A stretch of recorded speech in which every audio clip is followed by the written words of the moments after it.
What we're going to do now is import a movie into Pro Tools. The movie that you're working on has to be a single QuickTime movie file in order for it to function in Pro Tools. Let's go ahead and import a movie.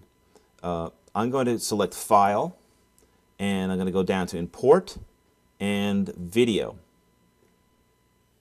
Okay, I'm going to find my file that was taken from a short little movie that I cut with my son, and we're going to open it up. I've labeled it Sequence Test.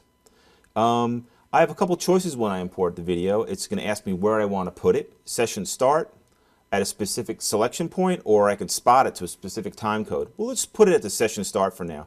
Then I also have the choice of importing the audio from the file as well. I do want to import the audio from the movie. That way I can use it as a guide track when I start cutting in the real sound effects. So I'm going to go OK.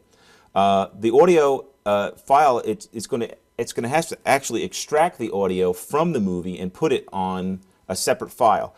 First choice is the audio files folder. I like to actually make a new folder, and I like to call that guide. And I'm going to choose that folder, and I'm going to put that audio from the QuickTime movie there. So now I can take a look. I can see in my timeline I have a movie track, and I also have the guide track from that film. The Pro Tools lets you know what time code rate it's running at as well, 2997. That's where I want to work at. So that's the beginning. That's the first step to get me going on sound editing.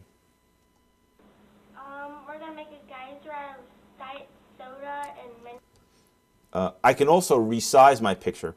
You notice that the movie came in as it's taken over the screen. I can quickly just click on the bottom here and resize my picture to get it to an appropriate size. If you have a second monitor, you can drag it over to the second monitor.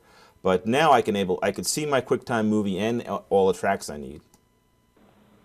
We're going to make a geyser out of Diet Soda and Mentos. Excellent. Okay.